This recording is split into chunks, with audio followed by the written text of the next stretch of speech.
Monsieur Denis Sassou Nguesso. Arrêtez, on vous demande d'arrêter. On vous demande d'arrêter. Vous avez échoué, vous et tous vos collaborateurs, votre parti, le PCT, vous avez échoué. Nous n'avons même pas de quoi nous nourrir. Il n'y a pas de nourriture. Il n'y a pas de nourriture au Congo. Tout est cher. Il y a l'augmentation de prix partout. Nous sommes incapables de nous loger. Jusqu'à 50 ans, les gens vivent chez les parents. Les jeunes vivent chez les parents jusqu'à 40, 50 ans. La jeunesse est jusqu'à 60 ans au Congo. À cause de vous, parce que vous avez détruit les jeunes. Vous avez détruit la jeunesse. Il n'y a pas d'éducation. Il n'y a rien. Aujourd'hui, les grèves partout. Il y a des grèves partout. Partout. On vous a dit que les grèves, justement, vont s'étendre dans toutes les administrations de notre pays. Et là, vous avez les agents de la mairie de Dolisie qui sont allés en grève. À Dolisie, c'est la grève générale. Près de 80 mois sans salaire. Près de 80 mois sans salaire. Les agents de la mairie de Dolisie n'ont pas d'argent. Ils vivent dans la misère. Ils vivent dans la pauvreté. Ce sont des pères de famille. Ce sont des responsables. Ils n'ont rien parce que le criminel, le voleur de Sassou Nguesso, le bandit de Sassou Nguesso a tout volé, a tout pillé. Et aujourd'hui, il se permet de menacer de mort les Congolais. Il veut tuer les Congolais parce que les Congolais n'ont pas le droit de réclamer justement ce qui les appartient, de réclamer leur salaire. Aujourd'hui, les agents de Dolisie n'ont rien.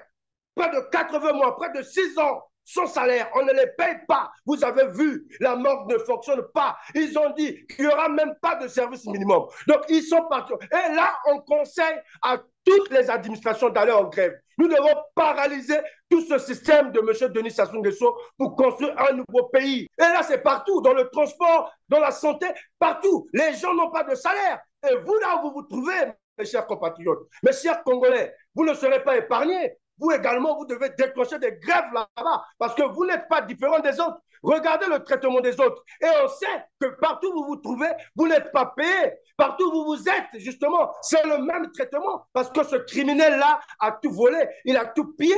Ce criminel est incapable, il ne peut rien faire pour nous. Il ne fera rien. Il essaie de nous embrouiller. Monsieur Denis Sassou Nguesso parle de taxe de solidarité. Est-ce qu'il est normal, ce monsieur? Un voleur, un criminel qui a tout volé. Notre pays n'a pas besoin de taxes de solidarité.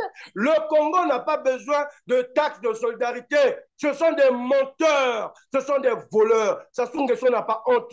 C'est un bandit. Vous voyez, c'est ce qu'on vous dit chaque jour. Un voyou, un escroc. Là, il veut nous escroquer. Il parle de taxes de solidarité. Mes chers compatriotes, le Congo a vendu des milliards de pétrole. Ça, on ne compte même pas depuis le début de l'année. Ça, c'est juste le troisième trimestre. Donc, juillet, août, septembre. On ne parle pas du début de l'année. On ne parle pas de l'année passée. On parle juste du troisième trimestre. Près de 800 milliards, près de 1000 milliards de pétrole vendu. Notre pays est riche. Notre pays a tout. Et ce monsieur veut nous prendre 1200 francs de taxes de solidarité. Il veut continuer à escroquer les populations. Il veut nous mentir. Il veut nous dire qu'on n'a rien, que le Congo n'a pas d'argent, que le Congo n'a rien, que le pays est dans la pauvreté parce que c'est un menteur, c'est un voleur. Sassou veut nous mentir. Il veut continuer à nous tromper. C'est un menteur, c'est un voleur, c'est un criminel. Il est méchant. Il est méchant, Sassou Nguesso. Si on prend juste la période de juillet, août, septembre, où le Congo a vendu près de 800 milliards de pétrole, et là, on ne parle même pas du début de l'année, janvier, février, on ne parle même pas de ça. On parle juste du dernier trimestre, du troisième trimestre, où le Congo a vendu près de 800 milliards pour son pétrole. Et là, il veut nous dire qu'il n'y a rien dans les caisses de l'État. Souvenez-vous, mes chers compatriotes, où est l'argent des générations futures?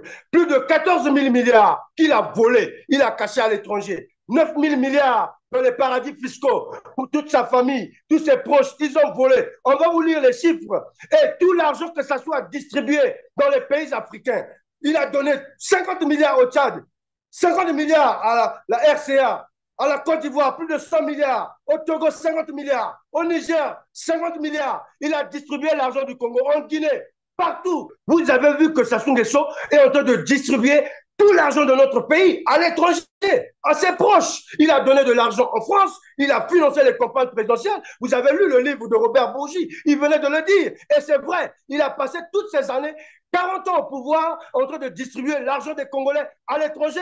Il distribue. Au Gabon, il a donné à Ndjouba Dama plus d'1 milliard. Il ne fait que distribuer l'argent